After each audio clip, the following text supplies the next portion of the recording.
آخر جب اس موقع آ رہا ہے کہ اس وقت عمران خان صاحب کو ہٹایا جائے تو پھر یہ اپوزیشن کیوں نہیں ہٹا رہی؟ آہستہ آہستہ اپنے دشمن کو کمزور کیا جاتا ہے، آہستہ آہستہ۔ یہ ڈر بڑی ظالم چیز ہے، اندیکھا دشمن بڑا خطرناک ہوتا ہے۔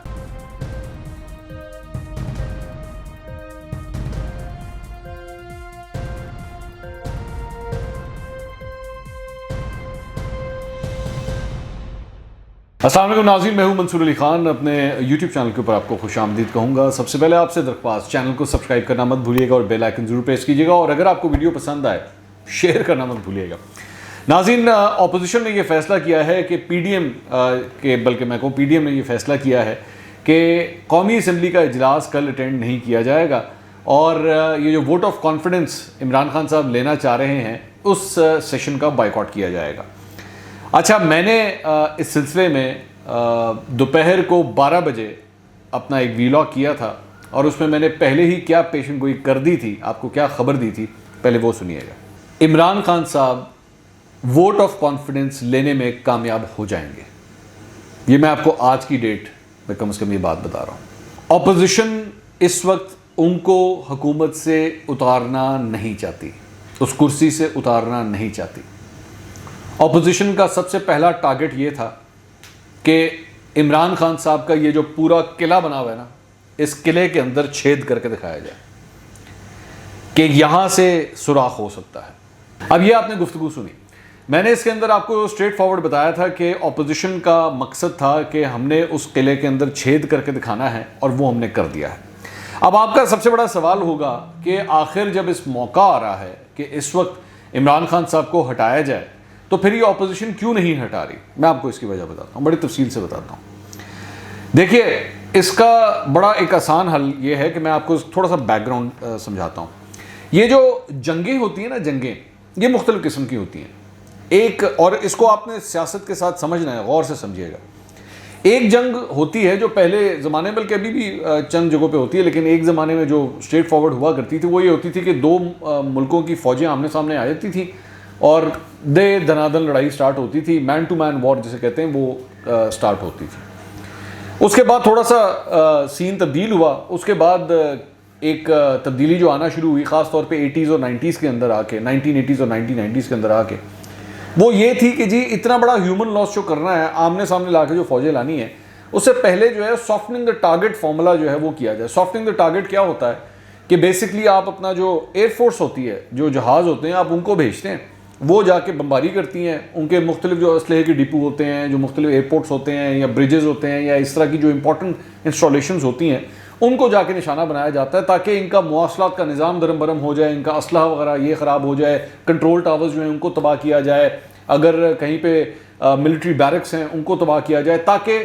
ان کی فوج جو ہے نا وہ خراب ہو جائے، ان کا آپس میں نیٹ ورک جو ہے وہ خراب ہو جائے اور وہ جنگ لڑ ہی نہ سکیں۔ اچھا، ایک تیسرا طریقہ کار جو ہے، اب وہ میں آپ کو وہ بھی سمجھا دیتا ہوں، اسے کہتے ہیں guerrilla warfare.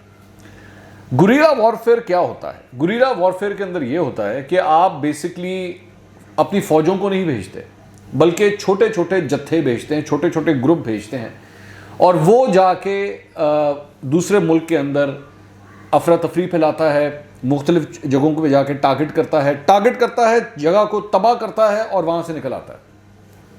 Hit and run, یہ چھوٹے موٹے اٹیکس کرتا ہے۔ بس اس کا مقصد صرف یہ ہوتا ہے کہ ایک چھوٹا سا کٹ مارنا، پھر دوسرا کٹ مارنا، ایک دفعہ جو ہے وہ جان نہیں نکالی جاتی، آہستہ آہستہ اپنے دشمن کو کمزور کیا جاتا ہے، آہستہ آہستہ۔ اور یہ اکثر تب ہوتا ہے جب آپ اگلے ملک سے نسبتاً چھوٹے ہوں، آپ کے پاس اتنی بڑی آرمی نہ ہو، اتنے بڑے وسائل نہ ہوں، یہ سارا کچھ نہ ہو، لیکن آپ دشمن آپ کا بہت بڑا ہے سائز کے لحاظ سے، طاقت کے لحاظ سے، اور اب آپ نے اس کو گرانا ہے، تو یہ وہاں پہ استعمال کیا جاتا ہے۔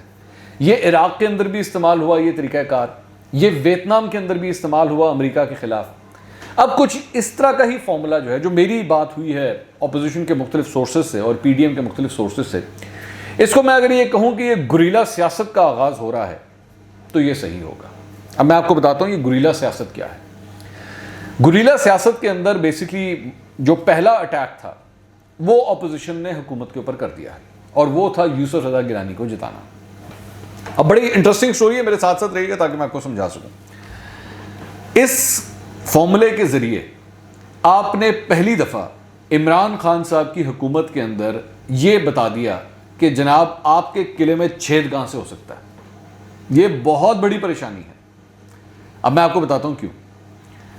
16 بندے پتہ لگ چکے ہیں کہ باغی ہیں. 16 بندے ایسے ہیں اس پوری گروپ کے اندر جس میں پاکستان تحریک انصاف بھی شامل ہیں, جس میں اتحادی بھی شامل ہیں, ان کے بارے میں پوری طرح پتہ لگ گیا ہے کہ وہ بک سکتے ہیں اور وہ بکے ہیں اور انہوں نے ووٹ دیا ہے. اب اس کے بعد کیا ہوگا؟ 1 منٹ کے لیے اگر آپ اپنے آپ کو سمجھیں کہ میں خود وزیر اعظم ہوں اور میری یہ ساری پارٹی ہے اور میری اس پارٹی کے اندر 16 ایسے لوگ ہیں جنہوں نے غداری کر دی ہے, جو باغی ہیں. اب آپ کا جو ایوان ہے وہ تقریباً 174 کا ہے. 174 لوگ ہیں, 174 میں سے 16 نے پلٹا مارا ہے. اب سب سے پہلی جو فیلنگ آئے گی آپ کے اندر, سب سے پہلی جو سوچ آئے گی دماغ کے اندر, وہ کس چیز کی آئے گی؟ وہ آئے گی ڈر کی. یہ ڈر بڑی ظالم چیز ہے. میں آپ کو بتاتا ہوں کیوں. آپ کو جب پتا ہونا کہ دشمن نے فلاں جگہ سے آنا ہے اور مجھے ہٹ کرنا ہے, تو آپ چکنے ہو کے بیٹھتے ہیں اور آپ اس کے لیے پوری طرح تیار ہوتے ہیں. لیکن جب آپ کو یہ پتا نہ ہونا کہ آپ کے ارد گرد دشمن نے کہاں سے آنا ہے, گولی کدھر سے چلے گی, میرے پہ حملہ کہاں سے ہوگا, تو پھر آپ اس ڈر میں مبتلا ہو جاتے ہیں. دیکھا ہوا دشمن اندیکھے دشمن سے زیادہ آسان ہوتا ہے. اندیکھا دشمن بڑا خطرناک ہوتا ہے. اب اس وقت صورتحال کیا ہے کہ 1 منٹ کے لیے سمجھیے کہ 174 لوگ ایک گھر کے اندر موجود ہیں, ان میں سے 16 نے غداری کی ہے. اب آپ اس ڈر کے اندر مبتلا ہیں کہ آپ نے ان 16 کو ڈھونڈنا ہے. اب اس ڈر کے ساتھ یہ گریلا سیاست آگے چلے گی اپوزیشن کی. یہ عمران خان صاحب اور ان کے اتحادیوں کو اس ڈر کے اندر مبتلا رکھیں گے. پچھلے 2.5 سال سے تو یہ بار بار کہتے تھے نا کہ آپ تو سلیکٹڈ ہیں, آپ کے پاس تو پاور نہیں ہے, آپ تو کچھ بھی نہیں کر سکتے. اب یہ اگلے 2.5 سال اس ڈر کے ساتھ ان کو گزاریں گے. میں نے اسی لیے پہلے آپ کو میں نے یہ خبر دی تھی, جو میں نے آپ کو ویلاگ کے شروع میں چلایا تھا, میں نے آپ کو بتا دیا تھا کہ ان کو نہیں ہٹائیں گے, عمران خان صاحب کو نہیں ہٹائیں گے. یہ ان کو کمزور کریں گے, کمزور تر کرتے رہیں گے, تاکہ اگلے الیکشنز کے آنے تک یہ اتنے کمزور ہو جائیں کہ ان کو سمجھ ہی نہ آئے کہ اب ہم نے سنبھالنا کس طرح ہے. میں یہ نہیں کہتا کہ ہو سکتا ہے ان کی بازی جو ہے وہ پلٹ بھی سکتی ہے, کیونکہ اگر 16 لوگ ڈھونڈ لیے تو پھر تو سب ٹھیک ہے. لیکن پرابلم کیا ہے؟ پرابلم یہ ہے کہ ان 16 کے حوالے سے اب خان صاحب کو یہ پتا ہے کہ اگر میری حکومت بھی کھڑی ہوئی ہے تو ان 16 باغیوں کی وجہ سے ہی کھڑی ہوئی ہے, ان 16 غداروں کی وجہ سے ہی میری حکومت کھڑی ہوئی ہے. یہ 16 نہ نگلے جائیں گے نہ اگلے جائیں گے. اور ان کو اس بات کا بھی پتا ہے کہ ان 16 کے ساتھ یا تو کوئی کمٹمنٹ ہو چکی ہوئی ہے کہ آپ نے اگر عمران خان صاحب کو چھوڑ دیا تو اگلی دفعہ ٹکٹ آپ کے لیے حاضر ہے. اب یہ 16 کو ہی ڈھونڈتے رہیں گے بیٹھ کے, اور وہ 16 ڈھونڈنے بڑے مشکل ہیں. عمران خان صاحب کا مقصد یہ تھا, یہ جو کانفیڈنس, ووٹ آف کانفیڈنس لینے کا, وہ یہ تھا کہ میں یہ کروں گا, اپوزیشن آئے گی, وہ 16 جو ہیں پھر بھی مجھے ووٹ دیں گے, اور میں یہ کہہ سکوں گا کہ جناب میرے پاس تو ہاؤس کا کانفیڈنس ہے. لیکن پی ڈی ایم نے کیا کیا؟ پی ڈی ایم نے کہا کہ جی ہم آپ کو یہ جشن بنانے نہیں دیں گے, جس کی وجہ سے انہوں نے ہاؤس کا بائیکاٹ کر دیا. میں نے اسی لیے آپ کو یہ پہلے خبر دی تھی کہ عمران خان صاحب کہیں نہیں جا رہے, عمران خان صاحب کو ووٹ آف کانفیڈنس مل جائے گا. جبکہ آئین یہ کہتا ہے کہ 2 صورتوں میں صرف یہ ہو سکتا ہے. ایک, یا تو اپوزیشن موشن فائل کرے کہ جی عمران خان صاحب کے پاس اب اکثریت نہیں ہے, ووٹ آف نو کانفیڈنس کے لیے ہم لوگ جو ہے یہ موشن فائل کر رہے ہیں. اپوزیشن نے تو ایسا کیا نہیں ہے. اور دوسرا, اگر صدر مملکت کو یہ لگے, اس صورت میں عارف علوی صاحب, انہیں یہ لگے کہ اب عمران خان صاحب کے پاس اکثریت نہیں ہے. اب ہوا کیا ہے کہ اپوزیشن نے تو یہ سب کچھ نہیں کیا, لیکن صدر عارف علوی نے یہ پاس کر کے, یہ موشن پاس کر کے اپوزیشن کے ہاتھ میں لا کے جو ہے نا یہ جادو کی چھڑی پکڑا دی ہے کہ جناب صدر مملکت کو بھی لگتا ہے کہ عمران خان صاحب کے پاس اکثریت نہیں ہے. اب یہ اپوزیشن اسی کو پیٹتی رہے گی بار بار کہ ملک کے صدر کو بھی یہی لگا کہ آپ کے پاس اکثریت نہیں ہے. یہ عمران خان صاحب کو گرائیں گے نہیں, یہ عمران خان صاحب کو چھوٹے چھوٹے کٹ لگائیں گے تاکہ عمران خان صاحب جو ہیں وہ کمزور اور کمزور ہوتے رہیں. اگر آپ کا شکار زخمی ہو جائے نا اور اس شکار میں سے اس کا خون بہنا شروع ہو جائے تو ہر گزرتے گھنٹے کے ساتھ اس کی طاقت کم ہونا شروع ہے, کیونکہ خون بہتا جا رہا ہے. اسی لیے تو ڈاکٹر ہمیشہ کہتے ہیں اگر کوئی زخمی ہو سب سے پہلے اس کا خون جو بہ رہا ہے اس کو بند کیا جائے. اس پی ڈی ایم نے, اس اپوزیشن نے یوسف رضا گیلانی کو جتا کے وہ پہلا بہت میجر کٹ لگا دیا,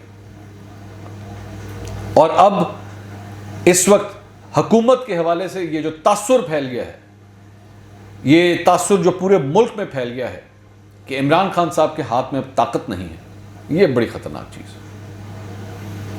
اور پی ڈی ایم نے اس اجلاس کا بائیکاٹ کر کے عمران خان صاحب کی جو کوشش تھی کہ میں یہ پروف کر سکوں کہ میرے پاس ابھی بھی میجورٹی ہے, یہ موقع ان کے ہاتھ سے چھینا ہے. تو گریلا سیاست کا اب آغاز ہو چکا ہے اپوزیشن کی جانب سے. اب آپ دیکھیے کہ یہ کس طرح ایک ایک کر کے ان کو کمزور کرنے کی کوشش کرتے رہیں گے. اگلے ویلاگ میں دوبارہ ملاقات ہوگی. اللہ حافظ.